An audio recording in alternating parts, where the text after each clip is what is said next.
finally maybe coming together, having a full game that we felt comfortable in the going into the fourth quarter. I think that we felt like we had the game in hand, and it was good to got to play a lot of guys, got to play a lot of guys that needed reps, got to do some things, and I think that there's been some. I think in the last bye week we kept talking about the incompleteness of the offense, and we've improved. Certainly, we've had huge wins. We've done that, but just to have a full game where we walked out of there and felt like, wow, we executed at a pretty high level throughout the course of the game. Obviously, there's still some penalty situations that we've got to continue to clean up and continue to emphasize, with our team. But I think that was the best feeling, was getting out of there, making sure that we were confident. We know that. We got a 2-week stretch here. You're tied for first in the league. We know there's things that have to happen around us, but if we control what we can control, then that's going to give us a great opportunity to, have a chance to get back to Charlotte. And that is what it is. And whatever happens, but we just got to make sure that we stay focused. It's fun to get into a bye week. It's fun to come into a bye week after playing like that and winning the games that we did. So 2 games in a row now where Kevin gets over 300 passing yards. How have you seen him take that next step as a true passer? Well, I think the best thing that he's doing right now, by and large, is protecting the ball. He is doing a great job of not putting it in jeopardy. You've seen him, probably the most underrated plays that Kevin's made in the course of the last 2 to even 4 weeks is just throwing the ball away. He gets outside of the pocket. I'm not going to try to do something extra and take a sack or throw the ball to the other team. Like, he gets rid of it, and we go play the next play. And generally, when we do that, right, then we've got a good opportunity to have success. I think we converted 2 first and 20s and a second and 30, and we had some weird conversions during the course of the game. But if you can get us, to that next play, then you can do that. So that's been the number one advancement of Kevin's game. He's got confidence. I think our team feels that confidence. The skill players, the line, as everybody keeps coming together and we keep trying to just iron out and get through all that. I think that we've had to overcome some, it's just one of those years where you have more injuries than others. And so far we've been able to maintain through that and put ourselves in position to continue to have success on offense. And sort of on the flip side of that, you run for over 200 yards against Boston College. How big do you think that is for the team's confidence to know, okay, we can run the football at a high level? No, that's enormous. That's something that we have been talking about doing all year. I do think that we include a lot of our run yardage in our speed screens and things like that. We include perimeter yards in our run game as far as what we're doing internally. Now that shows up as pass yards on the stat sheet, so that's something that we have to make sure that we are being true to what it is that we're getting done. But as far as handing the ball off and gaining yards, that's the simplest way to do it in football, and we got to make sure that we have an opportunity to execute at a high level. We got a great defense coming up here in 2 weeks that's been really good at that. Obviously, Miami was elite at that, so we've got to make sure that we continue to instill in our guys that the path to victory is through the run game. And I think that having a chance to go on the road in a tough environment on the red bandana day and just everything that was pouring into that game, and those guys to get down there, be able to settle down and execute, it just gives you, when you can do that, it gives you comfort. It puts less pressure on Kevin to have to make every single play and every single throw. Man, just get the ball, let's get it moving forward, and then when the time comes for him to execute a high level play that we need him to, then good, we can do that. But it's not every 1st and 10 feels like 4th and 7. So. And it seems like at tight end, RJ and Matthew are really close to 100%.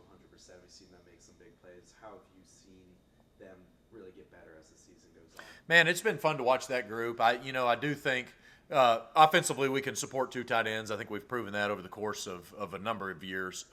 But to see where they're at statistically and doing all that, I do think that both of them are playing really well right now. Matt's at a really, really high level. I think RJ is feeling as confident as he's felt all season doing what he's done. We are substituting in and out and getting, making sure that they can stay more fresh than they have in the past, which is great, and gives us an opportunity in the fourth quarter to really have guys that are in there and contributing and working. And in games like we had Saturday, now you can get those younger guys in there that need reps. We need Trip Reardon to get reps and Adam Moore to get reps, and obviously Stone's going to get his through the course of the game. But that's been fun. I think that there's I stand by the fact that I don't think that there's a better tight end room in the conference, and I know we said that early on, and I think that those guys have proven it. I think they're like tied for 6th or something in the ACC for tight end receptions, which is pretty good. When you got 2 of them that are up there in that top area, then you've got a chance for them to share and distribute and be equal in what it is that they've done, and then really help. We can put a lot of strain on other defenses when those guys can be in the game, and what we're getting out of Stone and doing that. And so it's been fun. It's been fun to coach them. Obviously I'm going to enjoy it. I've never coached a tight end room quite like this. There'll have to be, we got to rebuild it and play some guys next year. But this year we're going to enjoy having these guys, and I know their senior day is coming up. And so hopefully that'll be a great celebration of all they've invested in our program. You talked about rotating them in and out and staying fresh. It seems like this bye week comes at a perfect time. How do you make sure as a team that you take the most advantage of this bye week? Yeah, that's a great question too. It does fall at the perfect time. Needed to. Since the death penalty, SMU's not played 6 consecutive Power 5 games, and we just did. And so without a bye week. So coming into this, we're beat up, not just on offense, defensively too, and so that comes from just a body recovery aspect is super important, I think. And so what, our biggest goals, I think, for this week are to lean into the positives that we've had, right? We just went 5-1 over that same 6-game streak that I talked about that's never been done in school history, and including wins over Clemson and Miami.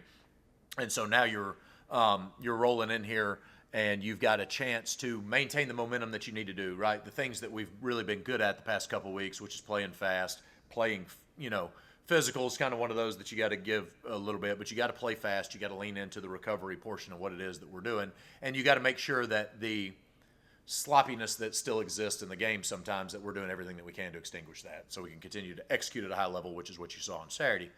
And so I think that the emphasis from this week, there will be a little bit of Louisville prep, right? We got to make sure that we get to introduce them. They play Friday night against a very good opponent. And so, we have a chance to do that. They're not focused on us right now. They can't be, just like we couldn't be in some of those other situations. So we can take advantage of a little bit of that, but a majority of this week's about us, right? And there's a health aspect that goes to that, but there is finally a jaw set November mentality that's kind of settled on our team, that I think that they understand, that we've been exceptional in November, right? At 13-1 or whatever it is in the 4 years that we've been here. So there is a November mindset where they flip the switch. They can see themselves, Coach Lashley, when he first took this job, and has talked about it every year, has talked about playing meaningful games in November. And that's one of the reasons that we're playing meaningful games in November, is because we win. And our kids are confident in November, and they understand how to finish. And whereas maybe we weren't finishing individual games early in the year, I think that we've spent a bunch of the season trying to refocus on that and getting to finish. And you're talking about 2 losses that we had that kicked a field goal on the last play of the game. So, I mean, you're that close to being 9-1, but you're not. And so I think that we got a great opportunity here. 1, just to get healthy, but 2, to really make sure that the mentality and the mindset of our team this is not an off week.